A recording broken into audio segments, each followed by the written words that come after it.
उत्तराखंड में यूसीसी लागू करने की ओर सरकार आज सचिवालय में मुख्यमंत्री धामी लेंगे बड़ी बैठक। यूसीसी नियमावली और समिति की बैठक होगी। समिति सौंप सकती है rules and manual books.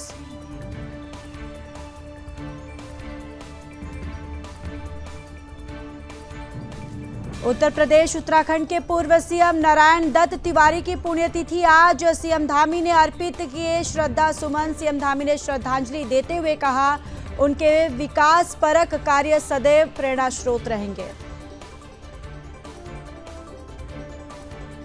BJP प्रदेश अध्यक्ष महेंद्र भट्ट ने हरियाणा के नवनिर्वाचित सीएम नायब सैनी को देवभूमि की ओर दी बधाई और कहा, हरियाणा को मिलेगा बीजेपी की डबल इंजन सरकार का लाभ। देहरादून में देवभूमि में जोरों से चल रही है चारधाम यात्रा। गढ़वाल आयुक्त ने जानकारी देते हुए कहा, दूसरे फेज की यात्रा ने तेजी से पकड़ी रफ्तार। यात्रा सुगम सुरक्षित संचालित हो रही है।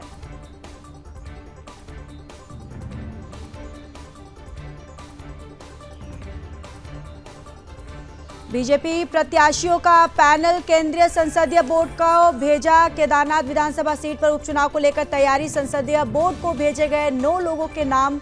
बीजेपी प्रदेश अध्यक्ष ने कहा, पार्टी चुनाव और रिकॉर्ड जीत के लिए पूरी तरह से तैयार।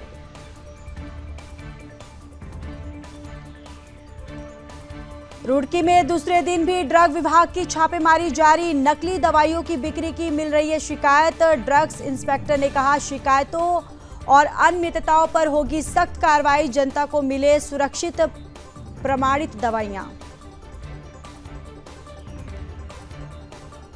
रायवाला पुलिस की ओर से हरिद्वार ऋषिकेश राजमार्ग पर चलाया गया चेकिंग अभियान। सड़क पर नियम विरुद्ध दौड़ रहे 5 वाहन सीज। 36 वाहन मालिकों पर की गई चालानी कार्रवाई। सितारगंज में तेंदुए के हमले से नाबालिग की मौत। परिजनों ने वन विभाग पर लगाए लापरवाही के आरोप। वन विभाग अधिकारी ने कहा, ऐसी घटनाओं पर रोक के लिए लगाए जाएंगे सोलर फेसिंग सीसीटीवी कैमरे। बढ़ाई जाएंगी सुरक्षा कर्मियों की तैनाती।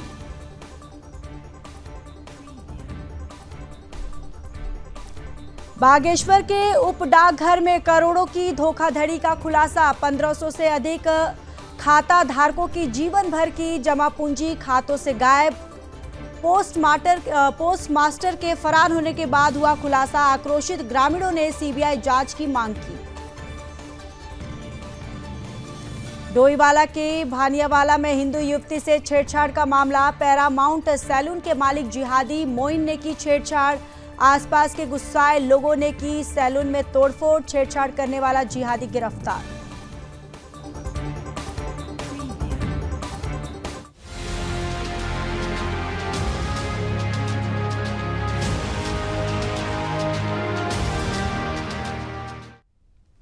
नमस्कार, आप देख रहे सुदर्शन न्यूज। मैं हूं आपके साथ ज्योति यादव। चलिए बुलेटिन की शुरुआत करेंगे उत्तराखंड की खबरों के साथ। उत्तराखंड में यूसीसी लागू करने की ओर सरकार आज सचिवालय में मुख्यमंत्री यहां पर बड़ी बैठक लेंगे। थोड़ी देर में यूसीसी लागू करने के संदर्भ में बैठक होगी। यूसीसी रिपोर्ट, नियमावली समिति की बैठक होगी, जहां समिति सीएम को सौंप सकती है रूल्स मैनुअल बुक्स। और गृह विभाग के अधिकारियों को बैठक में मौजूद रहने के निर्देश दिए हैं। यूसीसी रूल्स मैनुअल कमेटी सदस्य मुख्य सचिव, प्रमुख सचिव और सीएम धामी, अपर मुख्य सचिव, प्रमुख सचिव और सचिव गृह पुलिस महानिदेशक समेत आला अधिकारी मौजूद रहेंगे। तो देखिए, आज सचिवालय में मुख्यमंत्री यहां पर एक बड़ी बैठक लेंगे, जहां यूसीसी लागू करने की ओर सरकार आज बैठक लेगी, जहां यूसीसी लागू करने के संदर्भ में बैठक होगी। यूसीसी रिपोर्ट, नियमावली समिति की बैठक होगी, जहां समिति सीएम को सौंप सकती है रूल्स मैनुअल बुक्स।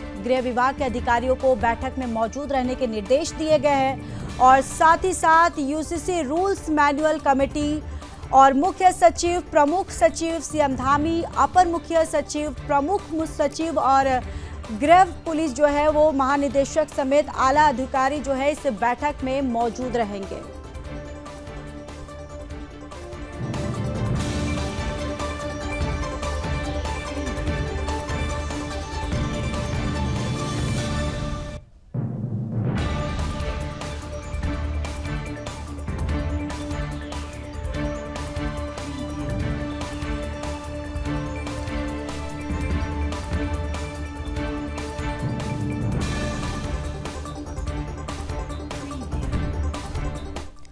मुख्यमंत्री पुष्कर सिंह धामी ने उत्तर प्रदेश और उत्तराखंड के पूर्व मुख्यमंत्री नारायण दत्त तिवारी की जयंती और पुण्यतिथि पर उनके चित्र पर श्रद्धा सुमन अर्पित कर श्रद्धांजलि दी है।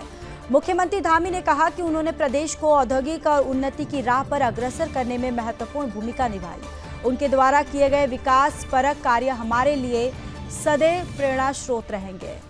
तो पूर्व सीएम नारायण दत्त तिवारी की आज पुण्यतिथि है, जहां मुख्यमंत्री पुष्कर सिंह धामी ने उन्हें श्रद्धांजलि दी है और साथ ही साथ श्रद्धा सुमन अर्पित करते हुए उन्होंने कहा है कि प्रदेश की औद्योगिक और उन्नति पर मैं महत्वपूर्ण भूमिका उन्होंने निभाई है और उनके विकास परक कार्य जो है वो सदैव प्रेरणा स्रोत रहेंगे।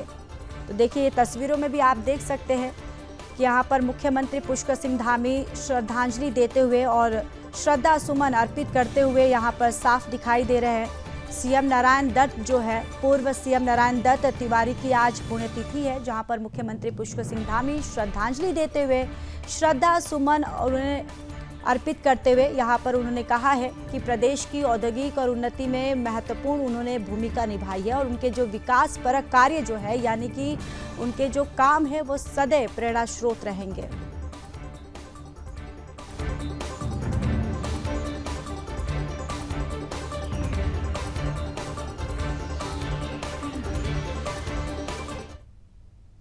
तो चलिए अब आगे बढ़ते। प्रदेश अध्यक्ष महेंद्र भट्ट ने हरियाणा के नवनिर्वाचित मुख्यमंत्री नायब सिंह सैनी को देवभूमि और अपनी ओर से बधाई दी है। साथ ही उन्होंने कहा कि जिस प्रकार से हरियाणा में डबल इंजन की सरकार है, उसका निश्चित तौर पर हरियाणा को लाभ मिलेगा। जो हरियाणा के लिए केंद्र और राज्य की धारणा है वो धरातल पर उतरे। उन्होंने आगे कहा कि बीजेपी की डबल इंजन की सरकार के समय में हरियाणा का चौमुखी विकास होगा। तो मुख्यमंत्री पुष्कर सिंह धामी ने यहाँ हरियाणा के नवनिर्वाचित मुख्यमंत्री नायब सिंह सैनी को देवभूमि और अपनी ओर से उन्हें बधाई दी है और साथ ही उन्होंने कहा कि जिस प्रकार से हरियाणा में डबल इंजन की सरकार है, उसका निश्चित तौर पर हरियाणा को लाभ मिलेगा और जो हरियाणा के लिए केंद्र और राज्य की धारणा है वो धरातल पर उतरे। उन्होंने आगे ये भी कहा कि बीजेपी की डबल इंजन की सरकार के समय में हरियाणा का चौमुखी विकास होगा।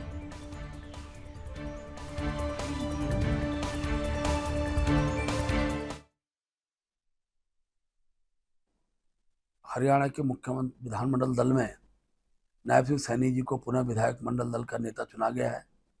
मैं देवभूमि की ओर से, अपनी ओर से माननीय नायब सिंह सैनी जी को हार्दिक बधाई, शुभकामनाएं देता हूं कि हरियाणा का विकास डबल इंजन की सरकार में और चौमुखी विकास हो, ऐसे हम अपेक्षा करते हैं। और मुझे पूरा विश्वास है कि आगामी दिनों के अंदर हरियाणा के बारे में जो सोच केंद्र भी रखता है और राज्य सरकार के रूप में वहाँ के मुख्यमंत्री जी रखते हैं, वो धरातल में उतरेगा। मैं अपनी ओर से बहुत शुभकामनाएं, बधाई देता हूँ।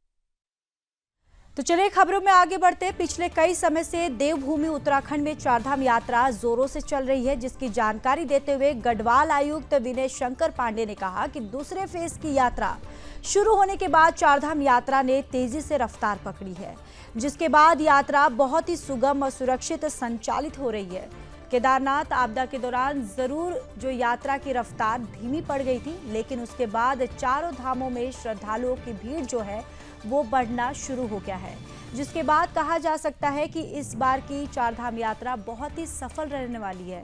पिछली यात्रा सीजन में जो आंकड़ा देखने को मिला, जिसमें करीब 56 लाख यात्रियों ने दर्शन किए थे, वही आंकड़ा इस बार भी रहने वाला है, जो कि अपने आप में बहुत ही संतोषजनक है।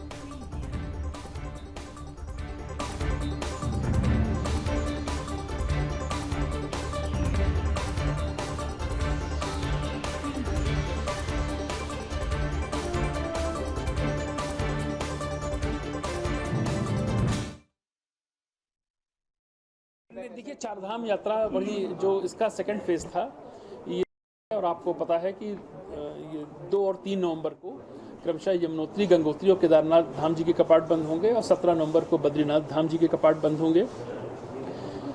जो सेकंड फेज की यात्रा चली बहुत ही स्मूथ चल रही है और माननीय मुख्यमंत्री जी ने यात्रा शुरू होने के पूर्व ही, सेकंड फेज की यात्रा के पूर्व ही एक बहुत बड़ी बैठक की थी। सभी जो स्टेक होल्डर्स थे उनके साथ बातचीत की थी और 3-4 महत्वपूर्ण निर्णय माननीय मुख्यमंत्री जी के स्तर पर लिए गए थे। उसमें सबसे महत्वपूर्ण था कि रजिस्ट्रेशन तो होगा, लेकिन ऑनलाइन के साथ ऑफलाइन रजिस्ट्रेशन की सुविधा और बढ़ा दी गई थी। अभी केवल ऑफलाइन रजिस्ट्रेशन हमारे हरिद्वार और ऋषिकेश में होते थे, लेकिन इसको क्रमशः रुद्रप्रयाग जनपद के 3-4 स्थानों पर, उत्तरकाशी जनपद में 4 स्थानों पर और उसी तरह से चमोली जनपद में भी 3 स्थानों पर अतिरिक्त रजिस्ट्रेशन काउंटर खोले गए। आपने देखा होगा कि इस बार ऐसी कोई समस्या नहीं आई और जो भी यात्री आ रहा है उसको आराम से रजिस्ट्रेशन भी हो रहा है। सारे यात्रा रूट हमारे खुले हुए हैं। ये सही था कि 31 जुलाई की रात में जो केदारनाथ जी में एक आपदा आई थी, उसके कारण हमारी थोड़ी यात्रा करीब 20 दिन प्रभावित जरूर हुई है।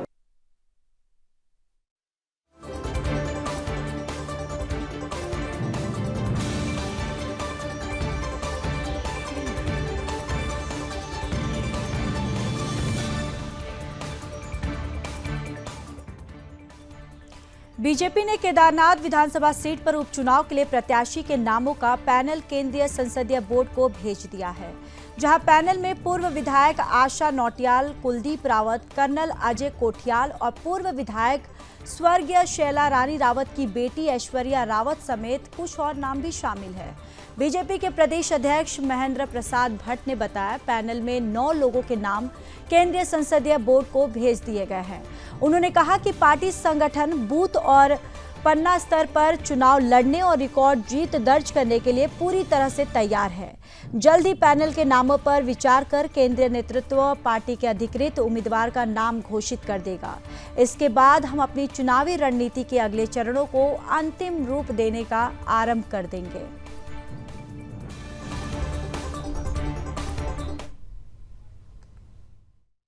भैया देखो, मैं फिर कह रहा हूँ कि उत्तराखंड देवभूमि का पुरातन मुस्लिम जो गढ़वाली भाषा बोलता था, कुमाऊनी भाषा बोलता है, वो हमारे अनेकों पूजा स्थानों पर वो अपने आप को सम्मिलित भी करता था। उसने देवभूमि के स्वरूप को कभी नहीं बिगाड़ा। और जो तत्व एक षड्यंत्र के तहत देवभूमि के का माहौल खड़ा कर रहे हैं, उत्तराखंड के मूल मुस्लिम बंधुओं को उनका कड़ा विरोध करना चाहिए। उनको जो प्रश्रय दिया जा रहा है उसको रोकना चाहिए। और अभी तक की जितनी भी घटनाएं में जो भी पकड़ा गया, एक भी उत्तराखंड का मुस्लिम बंधु नहीं था। इसलिए मैंने इस बात को कहा।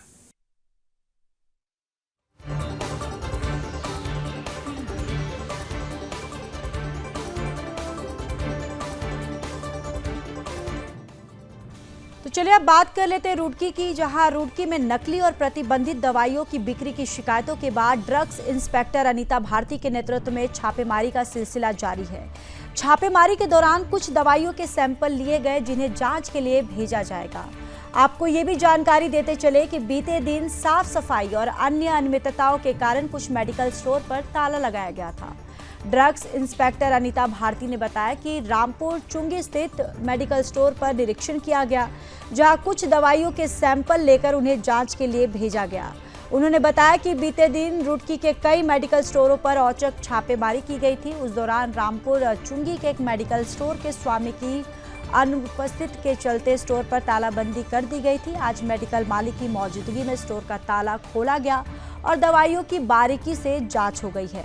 ड्रग्स इंस्पेक्टर अनीता भारती ने बताया कि नकली या प्रतिबंधित दवाइयों की बिक्री की शिकायतें गंभीर हैं और इस प्रकार के मामलों पर सख्त कार्रवाई भी की जा रही है। उन्होंने ये भी स्पष्ट किया कि जिन मेडिकल स्टोरों पर अनियमितताएं पाई गई, उनके खिलाफ विभागीय कार्रवाई जारी रहेगी। इंस्पेक्टर ने ये भी कहा कि शहर में अन्य मेडिकल स्टोरों पर भी निगरानी रखी जा रही है और आने वाले दिनों में ये छापेमारी अभियान जारी रहेगा, ताकि जनता को सुरक्षित और प्रमाणित दवाइयों की उपलब्धता सुनिश्चित की जा सके।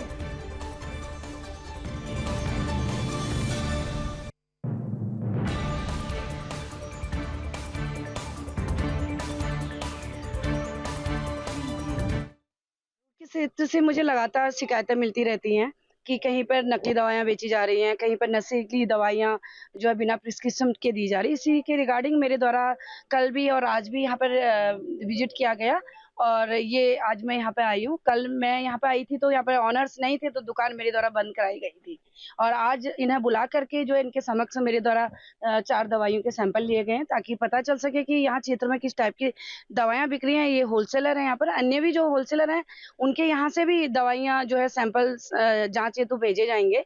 और जो कुछ मेडिकल स्टोर ऐसे हैं जहाँ पर कि बच्चों द्वारा जो है दुकान का संचालन किया जा रहा है, तो ऐसे में एक बार उन्हें सचेत किया जाता है कि वो लोग अपनी इस गलती को सुधारें, और अगर वो अपनी गलती को नहीं सुधारते हैं तो उनका लाइसेंस जो है निरस्त करने की संस्तुति की जाएगी।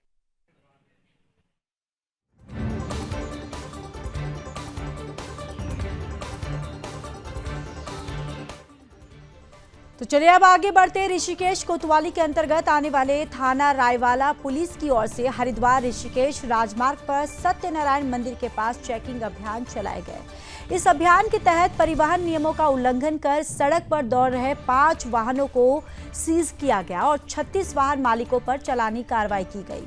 उप निरीक्षक योगेंद्र खोटियान ने बताया कि 3 वाहन का कोर्ट के लिए चालान किया गया है, और जबकि मौके पर 36 वाहनों के चालान से 18,000 रुपये जुर्माना वसूला गया।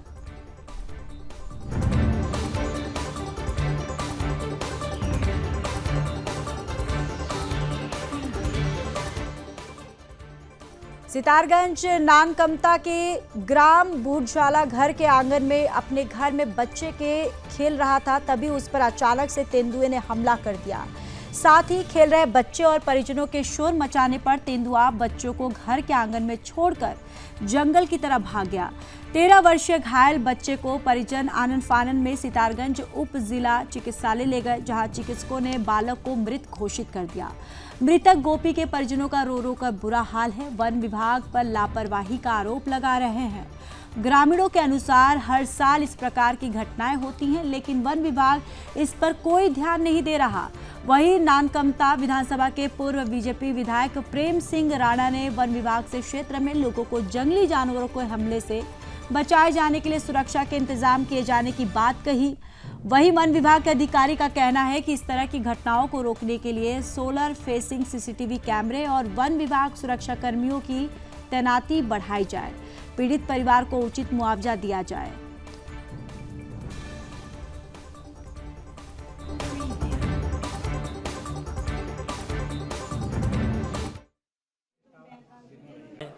उससे पहले मझोला में घटी, आज हमारे बिचवा ग्राम सभा भूड़ में ये घटना घटी। घर में आके आंगन में घर में आके उसने हमला कर दिया बच्चे पे। ये एक नहीं है, काफ़ी 3-4 जानवर 5 हैं जो घर में आ रहे हैं, घूम रहे हैं। इनका आतंक फैला हुआ है।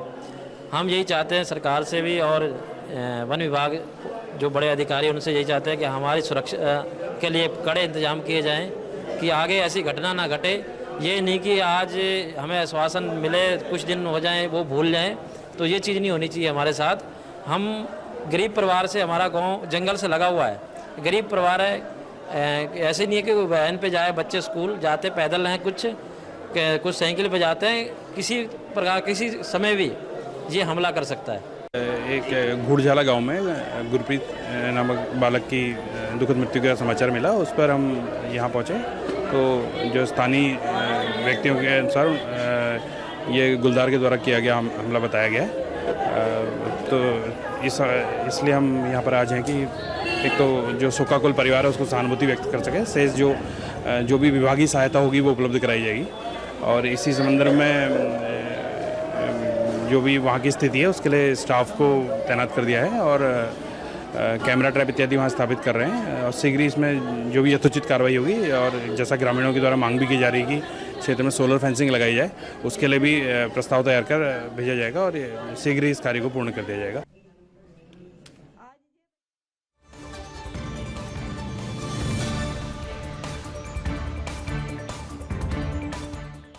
बागेश्वर के सिमगढ़ी उप डाकघर में करोड़ों की धोखाधड़ी का मामला सामने आया, जिसमें 1500 से अधिक खाता धारकों की जीवन भर की जमा पूंजी गायब हो गई।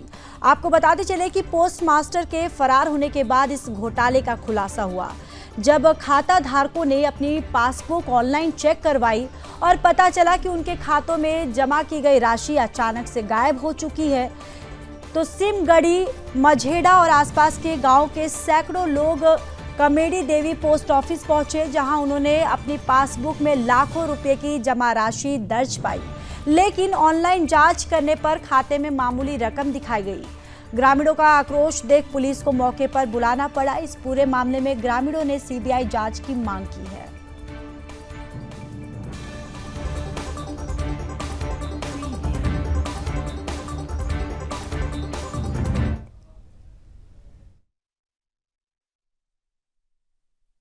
पोस्ट ऑफिस में एक मामला आया अभी, जहाँ पे काफ़ी गांव वाले इकट्ठा हो गए थे कि उनका कहना है कि हमारा पैसा जमा हुआ है, लेकिन एंट्री करने पर जो है अभी पैसा पूरा नहीं दिखाई दे रहा है, जिससे लोग काफ़ी रोष व्याप्त था। अब यहाँ पे हम लोग भी आ गए हैं और पोस्ट मास्टर के इंस्पेक्टर साहब भी आ गए हैं, जिनके द्वारा कहा गया है कि जाँच की जाएगी। ने घी बेच के मैंने कुछ बकरियाँ रखी थी, 1 बकरी 2 बकरी बेच के ऐसे कहीं ना कहीं से करके कुछ जमा वहाँ रखा था।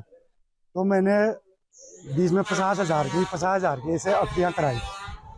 अवधि कराई तो उसके बाद ये बीच में गांव वाले सभी बोलने लगे कुछ घोटाला हो रहा है, ये हो रहा है। उस चक्कर में आज मैं यहाँ उपस्थित हुआ, यहाँ देखने के लिए। मैंने अपने खाते चेक करवाए तो मैं 50,000 की अवधि में 10 रुपया दिखा रहा है, और 2 पासबुक तो ऐसा बोल रहे हैं कि ये तो फर्जी टाइप के लग रहे हैं। तो इस हिसाब से यहाँ मेरा कोई भी बैलेंस नहीं है।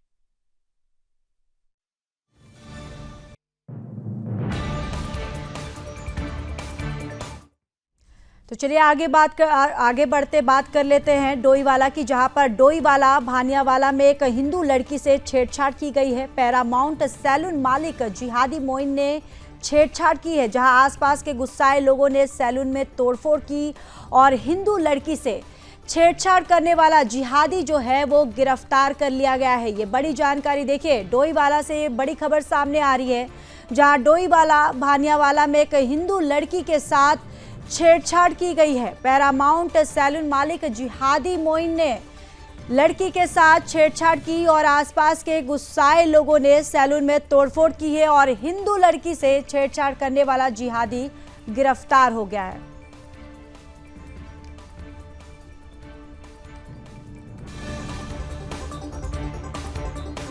तो देखिए ये बड़ी जानकारी, जहां डोईवाला भानियावाला में हिंदू लड़की के साथ छेड़छाड़ की गई, जिसके बाद वहां पर आसपास के जो लोग हैं वो पूरी तरह से आक्रोशित हो गए। और आपको ये भी जानकारी देते चले कि पैरामाउंट सैलून मालिक जो है वो जिहादी मोइन, उसने इस लड़की के साथ छेड़छाड़ की है। और आपको ये भी बताते चले कि आसपास के जो लोग हैं वो पूरी तरह से गुस्सा गए, उनमें आक्रोश हो गया और साथ ही साथ सैलून में लोगों ने तोड़फोड़ की है और हिंदू लड़की से छेड़छाड़ करने वाला जिहादी जो है वो गिरफ्तार हो गया है। ये बड़ी जानकारी, बड़ा अपडेट आप तक पहुंचा रहे हैं। डोईवाला से खबर है, जहां हिंदू लड़की के साथ एक जिहादी ने छेड़छाड़ की है। पैरामाउंट सैलून मालिक जिहादी मोइन ने छेड़छाड़ की, जिसके बाद आसपास के जो लोग हैं उनमें पूरी तरह से वो आक्रोशित हो गए, गुस्सा गए, जिसके बाद वहां पर सैलून के आसपास उन्होंने तोड़फोड़ की। और इस पूरे मामले की जानकारी जब पुलिस को दी गई, पुलिस ने पूरी जांच पड़ताल की, जिसके बाद इस जिहादी को पुलिस ने गिरफ्तार कर लिया है। तो हिंदू लड़की के साथ छेड़छाड़ का ये मामला सामने आया है और आप देख सकते हैं कि किस तरीके से इन जिहादियों के हौसले जो है वो पूरी तरह से बुलंद होते हुए नजर आ रहे हैं। और यहाँ पर लड़की के साथ छेड़छाड़ की वारदात को अंजाम दिया है। पैरामाउंट सैलून का ये पूरा मामला है और जिसके बाद आसपास के लोग जो है उनमें काफ़ी वो आक्रोशित हो गए और सैलून के पास उन्होंने तोड़फोड़ की, जिसके बाद पुलिस को इस पूरे मामले की, इस पूरे घटना की सूचना जो है वो दी गई, जिसके बाद पुलिस ने इस पूरे मामले की जांच पड़ताल की और उसके बाद इस हिंदू लड़की से छेड़छाड़ करने वाला जो जिहादी गिरफ्तार हो गया। ये बड़ी जानकारी, बड़ा अपडेट आप तक पहुंचा रहे हैं। हिंदू लड़की से छेड़छाड़ करने का ये मामला जो है ये सामने आया है। जिहादी मोइन को पुलिस ने गिरफ्तार कर लिया है। भानियावाला में हिंदू युवती से छेड़छाड़ करने का ये मामला सामने आया है। पैरामाउंट सैलून मालिक जिहादी मोइन ने छेड़छाड़ की, जिसके बाद पुलिस ने इस जिहादी को गिरफ्तार कर लिया है।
तो चलिए अब खबरों में बात कर लेते हैं मसूरी की। मसूरी देहरादून विकास प्राधिकरण का अवैध प्लॉटिंग पर कार्रवाई लगातार जारी है। देहरादून में कई स्थानों पर अवैध प्लांटिंग कर कार्रवाई की गई है, जहां एमडीडीए उपाध्यक्ष बंशीधर तिवारी ने अधिकारियों को सख्त निर्देश दिए हैं कि बिना नक्शा पास कराए और नियमों की अनदेखी करने वालों पर विभागीय कार्रवाई को और सख्त यानी कि और भी कठोर किया जाएगा। अब एमडीडीए ने अवैध निर्माण को लेकर सख्ती से कदम बढ़ाने के निर्देश दिए हैं। इसी क्रम में 25 बीघा भूमि पर की गई प्लॉटिंग पर जेसीबी चलवा दी गई और अवैध निर्माण पर एमडीडीए की ओर से कार्रवाई करते हुए उसे सील भी कर दिया गया है। तो देखिए, देहरादून में अवैध प्लॉटिंग पर कार्रवाई जो है वो लगातार जारी है और नियमों की अनदेखी करने वालों पर सख्त कार्रवाई होगी। इसमें लगातार हम लोग अभियान चला रहे हैं और कल 25 बीघे की प्लाटिंग तोड़ी है और आज भी कार्रवाई चल रही है। और साथ ही साथ हमने जागरूकता के बोर्ड भी लगाए हैं ताकि लोग अवैध प्लाटिंग में या जो रेजिडेंशियल से अलग लैंड यूज है तो उसमें ज़मीन न खरीदें, नहीं तो नक्शा पास करने में दिक्कत होती है।